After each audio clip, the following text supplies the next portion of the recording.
Hello বন্ধুরা, good morning. কেমন আছো তোমরা? আশা করি সবাই ভীষণ ভালো আছো।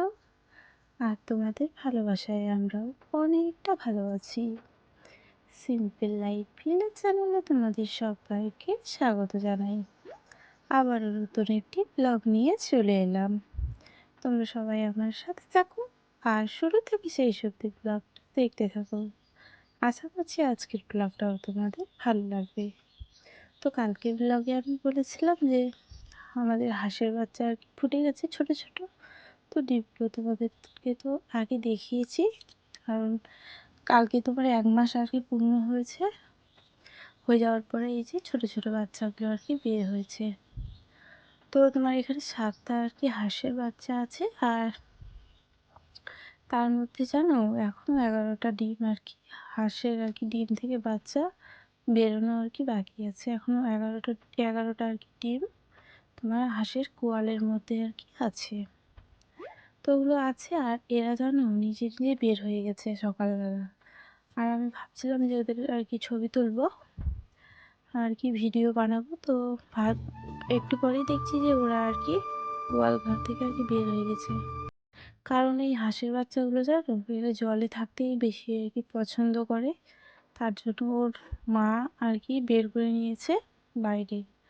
তো এখন আমি ওদেরকে আর কি পুকুরে নামিয়ে দেব, কারণ কালকেই আর কি ছোটো ছোটো মানে বাচ্চা ছিল, আজকে একটু সুস্থ সবল হয়েছে। কালকে কিন্তু এতটা হাঁটা চলা করতে পারছিল না, কিন্তু আজকে দেখছি যে মানে খুব সুন্দর আর কি হেঁটে বেড়াচ্ছে। তো দেখো ওর মা আর বাচ্চাগুলোকে আর কি আমি লাঠি দিয়ে আর কি তাড়াতে তাড়াতে নিয়ে যাচ্ছি পুকুরের দিকে, যেদিকে আর কি না ওরা আর কি বাচ্চা নিয়ে নামতে পারবে।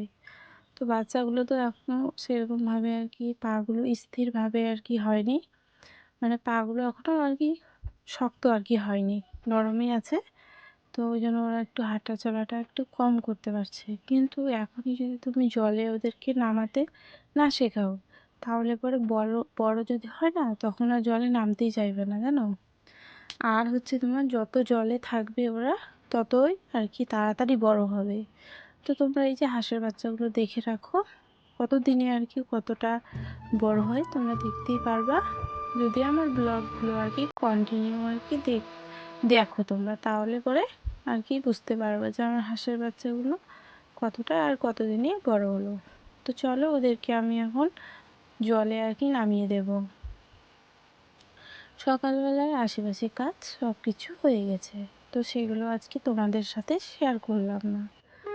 তো ভাবলাম যে একটু হাঁসের বাচ্চাগুলোই আজকে আর কি ভিডিও করি আর তোমাদেরকে দেখাই।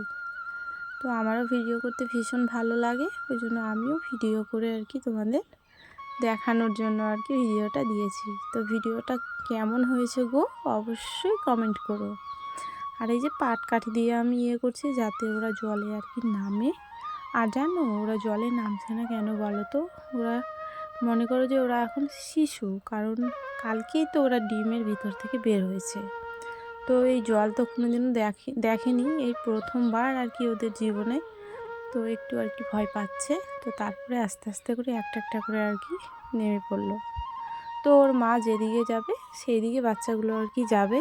যেরকম আমরা আমাদের বাচ্চাগুলোকে যেমন যত্ন করে আর কি বড় করি, তো সেরকম ওরাও আর কি ওর মা আর কি যেটা শেখাবে সেটাই ওরা শিখবে।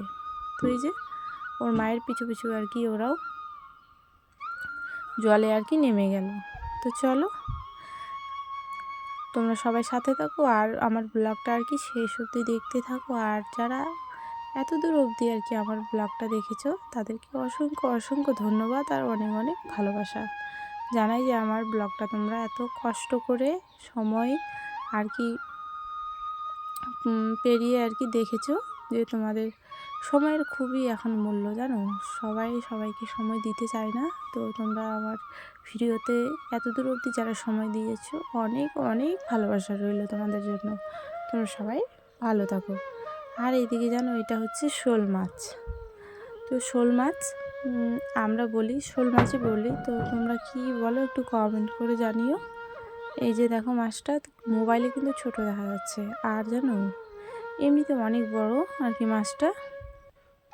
মনে করো যে হাফ কিলোর কাছাকাছি হয়ে যাবে, কিন্তু দেখতে ছোট লাগছে।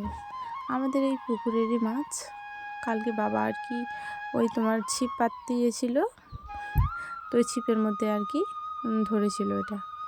তো দেখো, দেখতে কিন্তু একদম ছোট বাচ্চা মনে হচ্ছে, কিন্তু অনেকটা বড় জানো। আমি কিন্তু এই মাছগুলো খাই না, আমি শুধু দেখবে যে খুব সুন্দর দেখতে মাছ, রুই কাতলাও খাই না, শুধু রুই বাটা এগুলো আর কি আমার পছন্দ। সিলভার এইগুলো মাছ আমার আর কি ভালো লাগে, আমি ওই সব মাছই খাই, এই সব মাছ আমি খাই না। শাটি, তারপরে ও তোমরা শাটি বলো না, তোমরা আবার ল্যাটা মাছ বলো কেউ কেউ, তো ওই যে ওই মাছগুলো আমি কিন্তু খাই না। আর এই যে এখানে দেখো মাছ হচ্ছে, মাছের যেটা চামড়া কিনা ওটা আর কি উঠে দিতে চাইছে, তো এরকম করে খেলে পরে খুব টেস্টি লাগে, কিন্তু আমি তো খাই না, আমি জানিও না। তোমার দাদাভাই বলছে যে উপরের আর কি যেটা চামড়া সেটা আর কি তুলে ফেলে দাও, তাহলে পরে বেশি ভালো লাগবে খেতে। তো চলো, তোমরা সবাই সুস্থ থেকো, ভালো থেকো, এটাই আমি ভগবানের কাছে প্রার্থনা করি। আর হচ্ছে তোমার সবাই ভালো থাকলে আমিও ভালো থাকবো। আর এদিকে মাছগুলো সব ছোটো ছোটো করে কেটে আর কি রাখলো। তো আজকের মতো এখানেই বিদায় নিচ্ছি বন্ধুরা, সবাই সুস্থ থেকো।